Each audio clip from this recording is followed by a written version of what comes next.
Hi folks. Well, this is the second video in a two-part series talking about two completely different Clan Fraser Chiefs. So in my previous video I talked about Simon Fraser, aka the Old Fox, who was the 11th Lord Lovat.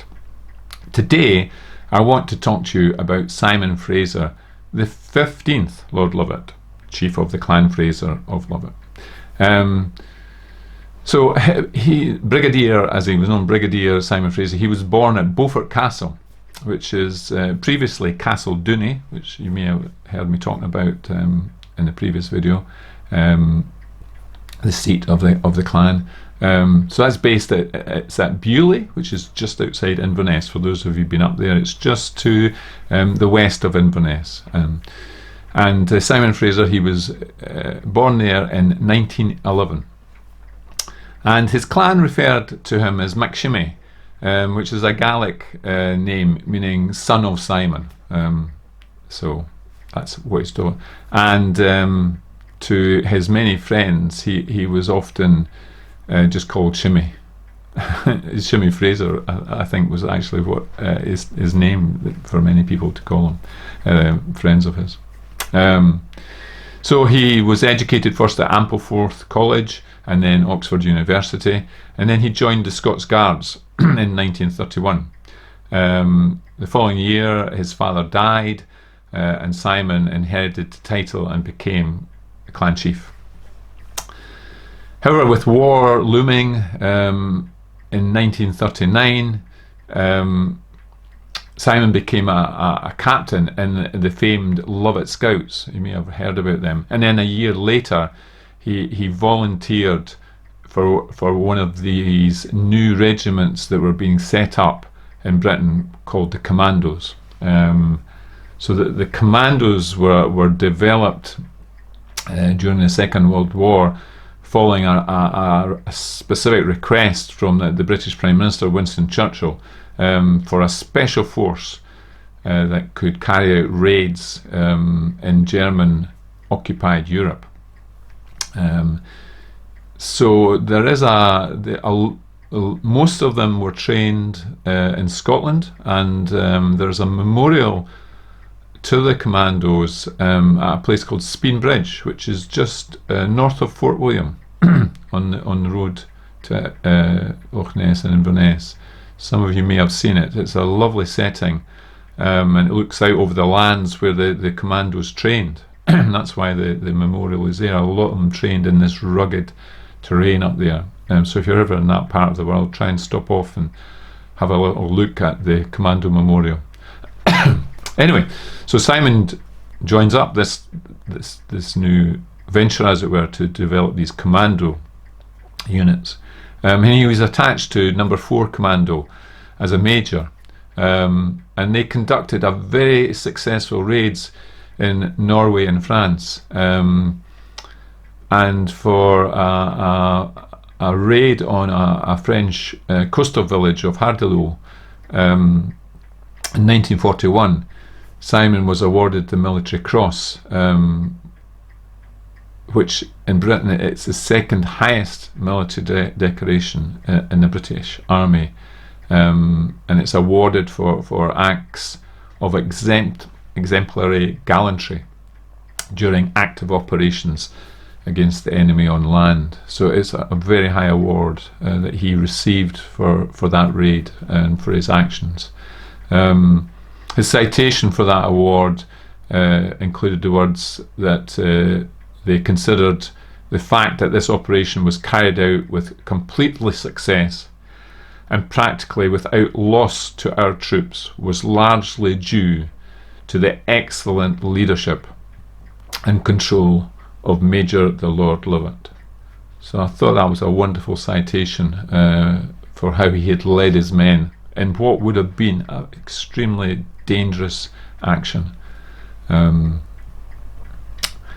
So he was then promoted to be commander of 4 Commando, and he led them as part of the famous Dieppe raid in 1942. Now this was, there are arguments still about this raid, but my view is it was designed to test. This is 1942, and it is a bad time for the war, but there are hopes that sometime in the not too distant future an invasion of Europe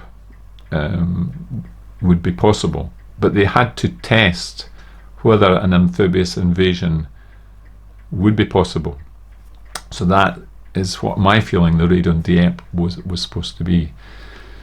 So whilst it failed in that context, it did highlight lots of issues that the Allies would have to address, and I think was probably instrumental in helping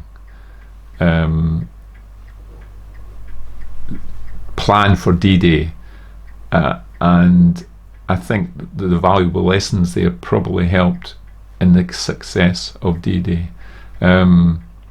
However, on his own part, during the raid, Simon Fraser's own 4 Commando attacked and destroyed a battery of German artillery, and for that he was awarded the Distinguished Service Order, another quite high award. So I think Simon and his 4 Commando distinguished themselves greatly in that raid, although the overall raid failed. But as I said, I think it was something that helped the Allies subsequently in D-Day. Simon was then promoted to the rank of brigadier, and he became commander of the newly formed Special Service Brigade. So on D-Day, 6th of June 1944, Simon's brigade was landed on Sword Beach, and Simon waded ashore, and he was wearing a white jumper under his battle dress, with Lovat inscribed into the collar, and he is armed with a rifle. And he had instructed his personal piper, Bill Millen, to pipe his men ashore, in defiance of specific orders that this was not to be allowed in battle. So when Private Millen pointed this out, in citing the regulations, Lord Lovat replied, but that's the English War Office. You and I are both Scottish, Bill, and that doesn't apply. So the piper famously piped him ashore at D-Day.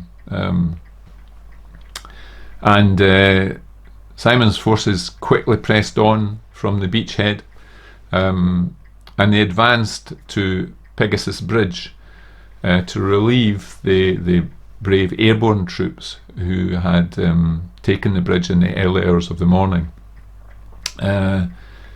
And Simon and his men were able to set up defensive positions around the bridge and to retain it until it was relieved by the main British Army later in the day.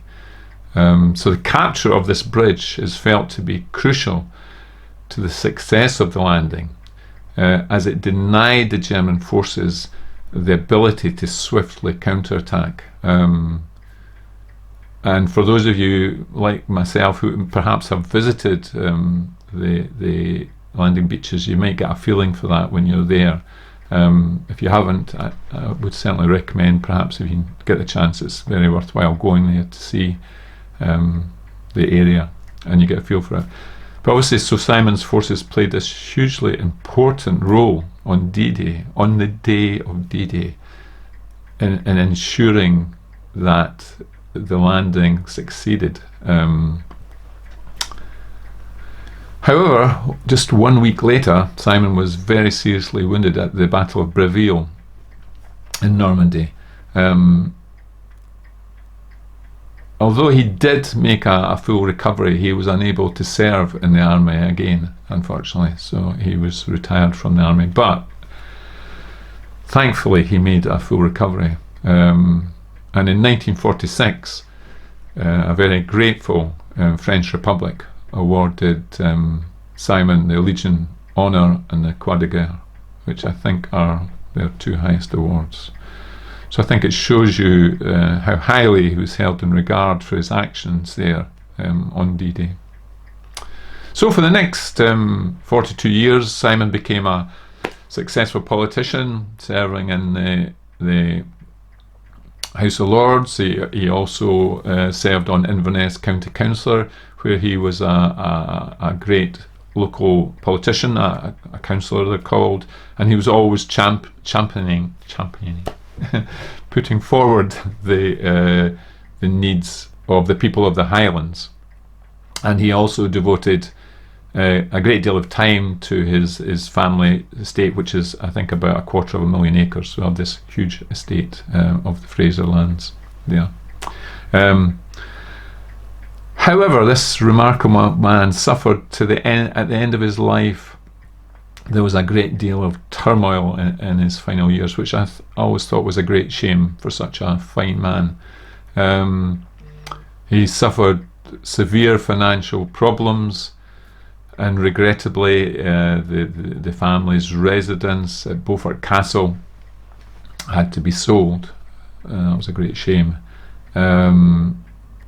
In 1994, and sadly, I think in that same year, I think it was, his first son and his heir died, and his fourth son also died within days of each other. How very sad that must have been for him. So Simon sadly passed away a year later in 1995, and the title passed to his grandson, Simon Fraser, who became the 16th Lord Lovat. At his funeral, Piper Bill Millen, who had piped him ashore on D-Day, played, which I think would have been a very emotional moment for everybody. So I thought, so here, I suppose you could say, ended the life of this truly remarkable man, a man who was universally known and accepted in his lifetime as a great war hero, and a man who devoted his life to looking after his clan and its members. Well, again, I hope you enjoyed that little insight into aspects of Scottish history. And until we meet again, I just want to wish you, as usual, all the very best from Scotland.